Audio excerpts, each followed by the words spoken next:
Muy bien, vamos con nuestro quinto video de 2026. Ahora, por sugerencia de nuestra alumna Candela, un ejercicio. También se ha tomado en alguna evaluación en nuestra facultad, por lo tanto puede servir para cualquier alumno que esté estudiando con funciones de dos variables. En este caso, nos dicen, tenemos una función de variables x e y cuya expresión es logaritmo y su argumento, el argumento del logaritmo, una expresión polinómica, y menos x cuadrado. Nos digan o no nos digan, cada vez que trabajamos con una función tenemos que establecer cuál es su dominio. En este caso, observen, recuerden, los argumentos de los logaritmos tienen que tomar valores estrictamente mayores que 0. Tienen que ser positivos y no pueden valer 0. Por lo tanto, la expresión de y tiene que ser estrictamente mayor que x cuadrado. El dominio de nuestra función, conjunto de puntos de R2 tales que y es mayor que x cuadrado. La ordenada es estrictamente mayor que el cuadrado de la abscisa para cada punto del dominio. La representación gráfica de nuestro dominio. Si tenemos una condición expresada con una inecuación, desigualdad, con incógnitas, nuestro dominio queda representado por una región. Y esa región tiene un borde. ¿Cómo establecemos la ecuación del borde? Y igual x cuadrado. Ahí lo señalamos.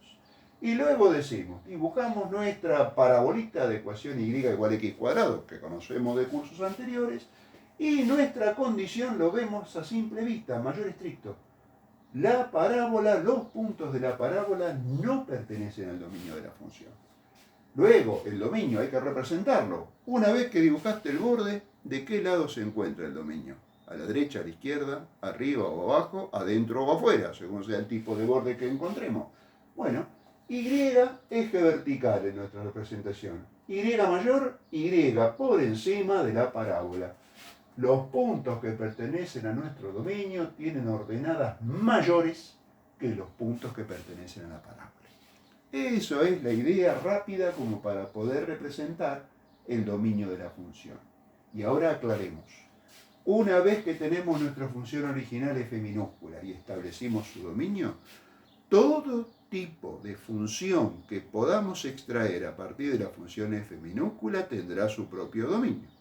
Pero ese dominio no puede salirse, entre comillas, tiene que estar incluido en el dominio de la función.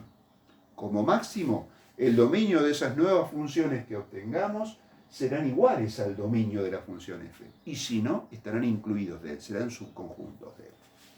Muy bien, a ver funciones derivadas parciales. Derivamos parcialmente con respecto a él. Derivada del logaritmo natural, 1 sobre su argumento, ahí tenemos el denominador, por la derivada del argumento con respecto a x, 0 menos 2x. Ahí aclaramos. En nuestro dominio de la función f, y nunca es igual a x cuadrado.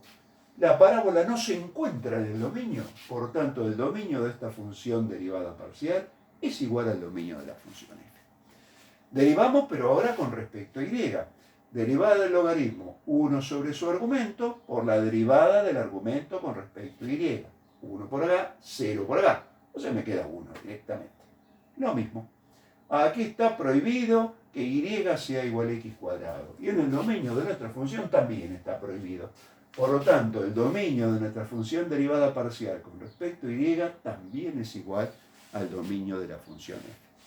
En palabras más sencillas podríamos decir, las funciones derivadas parciales están definidas en todo el dominio de la función f. Una vez que decimos eso, a ver la función vectorial gradiente. Muy bien, las componentes de esta función vectorial son las derivadas parciales de nuestra función. Ya sabemos que las dos tienen el dominio de la función f, por lo tanto el dominio de nuestra función gradiente también es igual al dominio de la función f. Insistimos, cualquier tipo de función escalar o vectorial que obtengamos a partir de la función original f tiene su dominio, que no puede exceder, no puede salirse del dominio de la función. Como máximo es igual, como nos ocurrió a nosotros, y si no, sería una parte de dicho dominio su representación gráfica. Muy bien, siguiente paso, siguiente inciso. Ahora nos informan que la variable x es una función de variable u, de una variable. Bueno, ya que está, la conocemos, función continua y derivable, planteamos la expresión de su derivada. Y es una función de dos variables.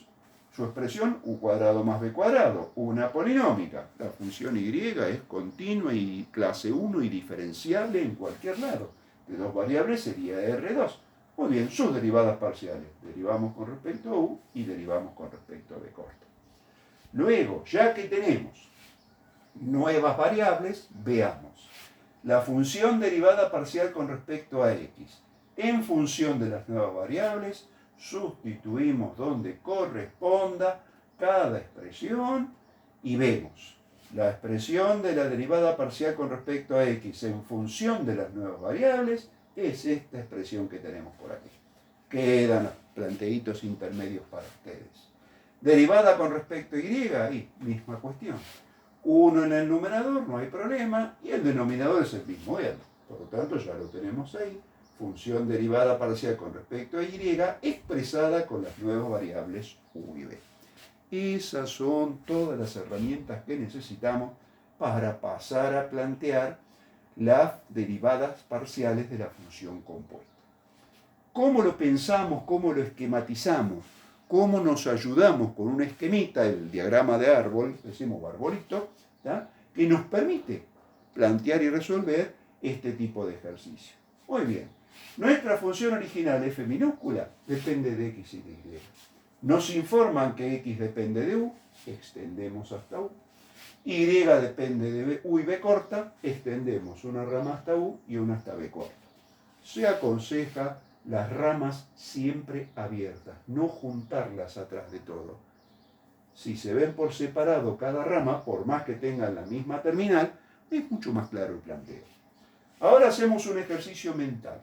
Si donde diga x sustituimos exponencial de u y donde diga y sustituimos u cuadrado más b cuadrado, ahí nos quedaría una nueva expresión, la expresión de la función compuesta, que depende de las nuevas variables u y b. Con ese diagrama pasamos a plantear las expresiones de las funciones derivadas parciales de la compuesta. Derivada parcial de la función f compuesta con respecto a u. Dos cadenas que se llegan hasta u, dos términos, uno para cada cadena.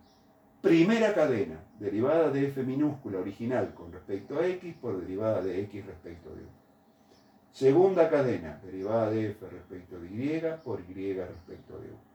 Las cadenas que terminan en u, que las señalamos con un punto lleno, nos generaron una expresión de dos términos para la derivada de la función compuesta. Con respecto a b corta, tenemos una sola cadena, un solo término. Esa es la diferencia. Muy bien, f minúscula original respecto de y por y respecto de b corta.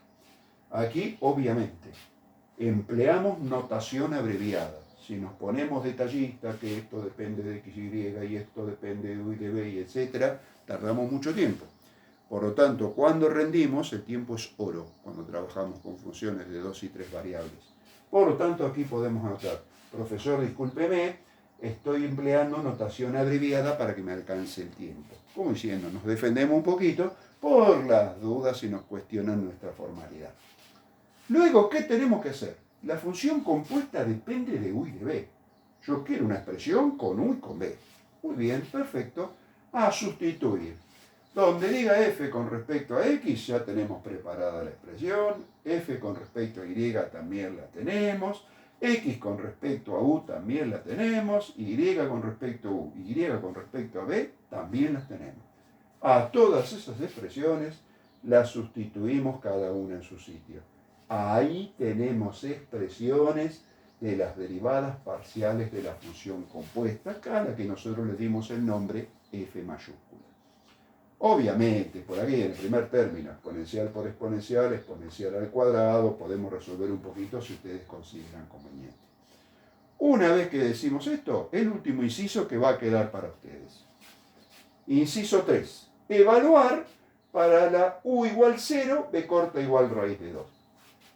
¿Qué hay que hacer? Tomar la calculadora, u igual 0 donde diga u, b corta igual raíz de 2 donde diga b corta, hacemos la cuenta y terminado el ejercicio. Recuerden, si nos piden justificaciones, la función logarítmica es una función continua, estudiada en el primer curso. Su argumento es una función polinómica, que también es una función continua. Esta función es continua. Luego, la función logarítmica es derivable, lo estudiamos en el curso anterior. Las funciones polinómicas de dos variables son diferenciables, como ya estudiamos también en nuestro curso de dos variables. Por lo tanto, mi función f minúscula es diferenciable porque es composición de funciones derivables y diferenciables. Una vez que decimos eso, cuando avisamos que es diferenciable, admite derivadas parciales. Ahí nos quedamos tranquilos, hemos justificado. Yo no hice la derivación mecánicamente acordándome la formulita, no, directamente lo que hice es justificarlo. Luego, cuando nos hablan de las funciones compuestas, exponencial de u, función continua y derivable de una variable, planteamos su derivada. Y, función polinómica, función diferenciable, por lo tanto planteamos sus derivadas. Ya tenemos justificado que todo lo que necesitamos para poder plantear las expresiones de las funciones derivadas parciales, lo tenemos. Recuerden las justificaciones, no hice mucho en texto, un resumencito bien cortito, un telegramita, que diga, ustedes, telegrama, esas cosas de antes. Bueno, expresión bien cortita. No como en los mensajes de texto que no le ponen las vocales. Póngale algunas vocales, pero pueden abreviar. Digo, esta función es diferenciable, esta derivable, bla, bla, bla. Yo tengo todo lo que necesito y continúo. Bueno, repetimos, queda para ustedes evaluar para los valores indicados a estas dos últimas expresiones. Bueno, como siempre decimos, si tienen sugerencias nos escriben al canal o nos escriben al correo. Con mucho gusto podemos hacer precisiones sobre este o cualquier otro video que ustedes necesiten.